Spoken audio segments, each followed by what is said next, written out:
नमस्ते विद्यार्थी मित्रांनो. आज आपण हिरवा वसा ही कविता शिकणार आहोत, इयत्ता 3री मराठीच्या पुस्तकातली. ओके.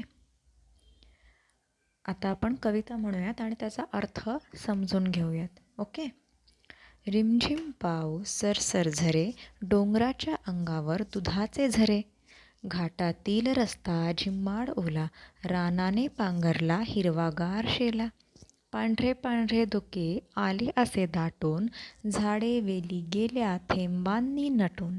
नदी नाले ओढे लागलेत वाहू, हिरवा मऊ चारा गुरे लागलीत खाऊ. ये रे पावसा, दरवर्षी असा, सुखी कर धरती घे हिरवाच वसा.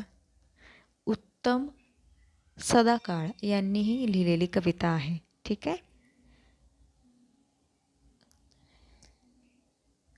आता रिमझिम पाऊस सरसर झरे, डोंगराच्या अंगावर दुधाचे झरे, याचा अर्थ काय आहे? ही कविता आपली कोणत्या ऋतूतली आहे बाळांनो?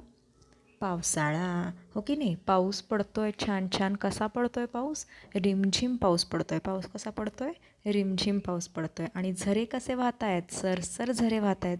हे झरे का बरं वाहू लागलेत? कारण आता भरपूर पाऊस पडतो आहे पावसाळ्यात, आणि भरपूर पावसामुळे काय होतं? हे नदी नाले झरे ओढे भरून वाहत आहेत, कारण पाणी खूप छान वाहत आहे. हो की नाही? मग झरे कसे वाहत आहेत बाळांनो? सरसर वाहत आहेत. डोंगराच्या अंगावर दुधाचे झरे. हो की नाही? दुधाचे म्हणजे ॲक्च्युअल दूध नाही, खरं दूध नाही. पाणी शुभ्र स्वच्छ पाणी आहे आणि त्यामुळे ते दुधासमान भासत आहे, ते दुधासमान दिसत आहे. हो की नाही? आणि मोठ्या मोठ्या डोंगरांवरून हा छान छान पाऊस पडतो आहे. खळखळ हे सरसर हे झरे वाहत आहेत आणि ते जणू काही दूधच वाहत आहे डोंगराच्या अंगावरून, असं भासत आहे. हो की नाही? घाटातील रस्ता झिम्माड ओला. घाटातील रस्ता कसा झाला आहे बाळांनो? घाट कुठे असतो? डोंगरदऱ्यांमध्ये छान छान घाट असतो, आणि तो घाटाचा रस्ता कसा झाला आहे? पावसामुळे झिम्माड ओला, म्हणजे ओलाकिच्च झालेला आहे.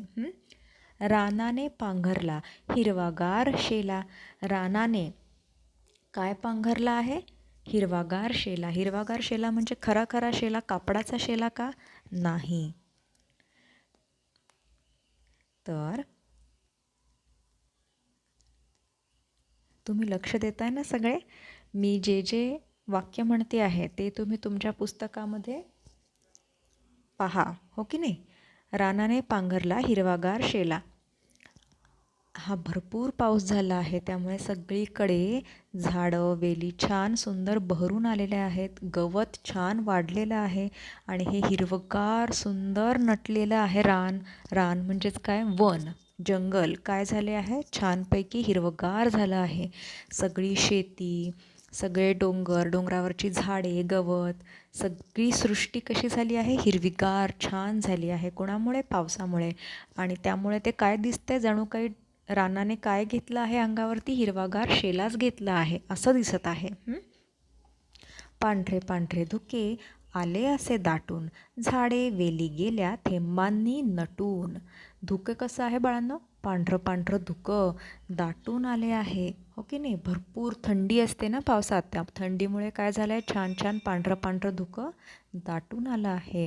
झाडे वेली गेल्या थेंबांनी नटून. आणि हे पावसाचे सुंदर सुंदर थेंब कशावर पडले बाळांनो? झाडांवर, वेलींवर, आणि त्यामुळे ते काय दिसते? छान छान थेंबांनी झाडे आणि वेली नटल्या आहेत असे दिसत आहे. नदी नाले ओढे लागलेत वाहू. नदी नाले ओढे काय होत आहेत? छान छान वाहत आहेत. हिरवा मऊ चारा गुरे लागली खाऊ. आणि ह्या गुरांना, गुरं म्हणजे काय? जनावर. गुरे म्हणजे काय? जनावर. म्हणजे हे आपले गाय वासरू वगैरे, त्यांना काय मिळतं आहे? मऊ मऊ चारा खायला मिळत आहे. आणि हिरवागार चारा, कोरडा नाही आहे हा, कारण का आता छान छान पाऊस झाला आहे, सगळीकडे गवत वाढलं आहे, हिरवगार सुंदर सृष्टी आपली, आपलं सुंदर वन नटलं आहे. हो की नाही? त्यामुळे जनावरांना पण छान छान चारा खायला मिळत आहे. हो की नाही? नदी नाले ओढे भरून वाहत आहेत पावसामुळे. ये रे पावसा, दरवर्षी असा, सुखी कर धरती घे हिरवा वसा. म्हणजे कवी काय म्हणत आहे? पावसाला की पावसा तू दरवर्षी असाच येत राहा, हो की नाही. आणि तुझ्यामुळे ही धरती माता, ही आपली जमीन तू काय कर, सुखी कर. हे पावसा तू दरवर्षी असाच येत राहा, आमची ही धरती काय कर तू, सुखी कर. घे हिरवा वसा.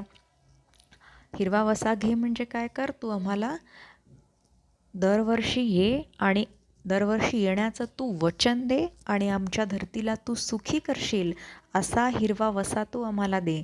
म्हणजे असं हिरवगार आमची सृष्टी करशील, आमच्या धरतीला तू सुखी करशील असा वसा आम्हाला दे, असं वचन आम्हाला तू दे आणि दरवर्षी असाच येत राहा, हो की नाही. असं कवी आपल्याला म्हणत आहे. आणि आता आपण ही कविता शिकलो आहोत. आता मी तुम्हाला यातले काही समानार्थी शब्द सांगते. पाऊससाठी लिहा समानार्थी शब्द. पावसाचा समानार्थी शब्द आहे पर्जन्य. काय लिहाल पावसाचा समानार्थी शब्द? पर्जन्य, हो की नाही. डोंगरसाठी लिहा पर्वत. रानासाठी लिहा वन.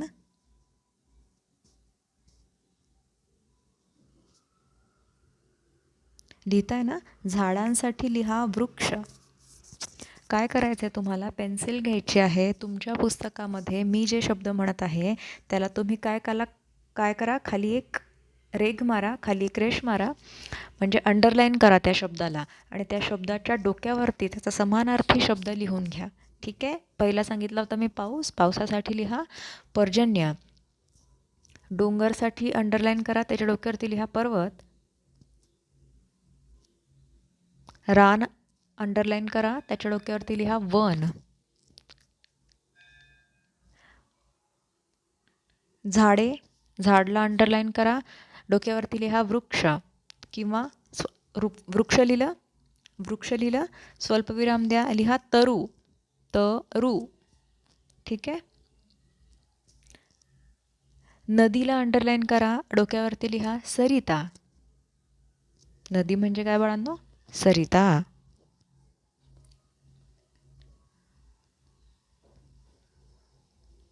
गुरेला अंडरलाईन करा, लिहा जनावर.